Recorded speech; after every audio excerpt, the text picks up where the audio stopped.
भीमराव अंबेडकर ने London school of economics से अर्थशास्त्र में डॉक्टरेट की उपाधि प्राप्त की थी। उन्होंने भारत में पहला दलित राजनीतिक संगठन इंडिपेंडेंट लेबर पार्टी की स्थापना 15 अगस्त 1936 को की थी। डॉक्टर अंबेडकर ने शेड्यूल कास्ट फेडरेशन की स्थापना 1942 में की थी। इंडिपेंडेंट लेबर पार्टी का मुख्य उद्देश्य मजदूरों और दलितों के अधिकारों की रक्षा करना था। उन्होंने पहली बार दलित वर्ग की राजनीतिक मांग राउंड टेबल कॉन्फ्रेंस में रखी थी, जो 1930 में हुई थी। डॉक्टर अंबेडकर ने तीनों राउंड टेबल कॉन्फ्रेंस में भाग लिया था, 1930, 31 और 32 में। पूना समझौता 24 सितंबर 1932 को गांधी जी और डॉक्टर अंबेडकर के बीच हुआ था। पूना समझौते का उद्देश्य अनुसूचित जातियों को पृथक मताधिकार के बजाय आरक्षण देना था। हु वर द शूद्रास नामक पुस्तक डॉक्टर अंबेडकर की रचना है। द बुद्धा एंड हिज धम्मा पुस्तक मरणोपरांत 1957 में प्रकाशित हुई थी। Administration and finance of the east India company doctor Ambedkar की थीसिस थी। The evolution of provincial finance in British India भी उनकी ही रचना है। डॉक्टर अंबेडकर ने गांधी जी के जाति समर्थन के विचारों की तीखी आलोचना की थी। उन्होंने इकोनॉमिक प्रॉब्लम ऑफ इंडिया में औद्योगिकीकरण और भूमि सुधार पर बल दिया था। इंडियन करेंसी एंड फाइनेंस पर उन्होंने ब्रिटिश स्वर्ण मान नीति की आलोचना की थी।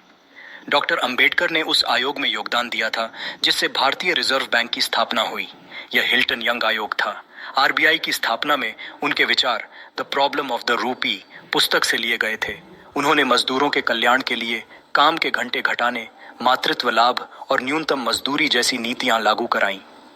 संविधान के अनुच्छेद 330 से 342 तक दलितों के आरक्षण का प्रावधान है। संविधान का भाग तृतीय समानता के अधिकार से संबंधित है, जिसमें अनुच्छेद 14 से 18 आते हैं। राज्य नीति के निदेशक तत्व संविधान के भाग चतुर्थ में अनुच्छेद 36 से 51 तक वर्णित हैं। संविधान सभा की प्रारूप समिति में कुल 7 सदस्य थे।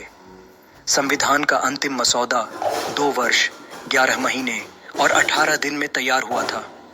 डॉक्टर अंबेडकर ने अनुच्छेद 32 को संविधान का हृदय और आत्मा कहा था। उन्होंने मौलिक अधिकारों और अनुच्छेद 32 को संविधान का केंद्र बताया था। डॉक्टर अंबेडकर ने हिंदू कोड बिल संसद में 1948 में प्रस्तुत किया था। हिंदू कोड बिल का उद्देश्य महिलाओं को समान अधिकार देना था। उन्होंने मंत्री पद से इस्तीफा इसलिए दिया क्योंकि हिंदू कोड बिल पारित नहीं हुआ था।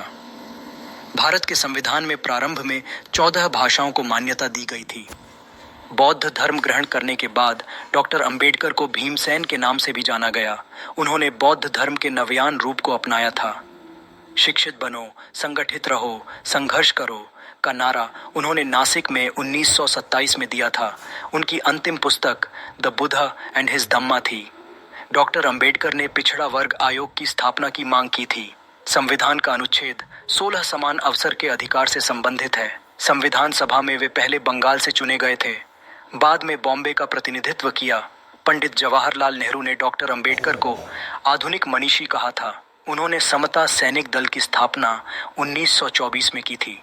इस दल का उद्देश्य दलितों में आत्मसम्मान और संगठन की भावना जगाना था। महाड़ घोषणा, महाड़ डिक्लेरेशन डॉक्टर अंबेडकर द्वारा जारी की थी। फादर ऑफ इंडियन कॉन्स्टिट्यूशन कहने वाले पहले व्यक्ति सर आई एस मुनि थे। उन्होंने all India depressed classes conference का आयोजन 1920 में किया था। बुद्धा और कार्ल मार्क्स नामक पुस्तक में उन्होंने बौद्ध दर्शन और मार्क्सवाद की तुलना की थी। यह पुस्तक 1956 में प्रकाशित हुई थी। The problem of small holdings in India पुस्तक कृषि सुधारों से संबंधित है। The rise and fall of Hindu women में उन्होंने महिलाओं की स्थिति पर विचार व्यक्त किए। वेटिंग फॉर अ वीजा उनकी आत्मकथात्मक रचना है। बौद्ध धर्म में उनका दीक्षा ग्रहण भारत में सामाजिक समानता की दिशा में एक ऐतिहासिक परिवर्तन माना गया।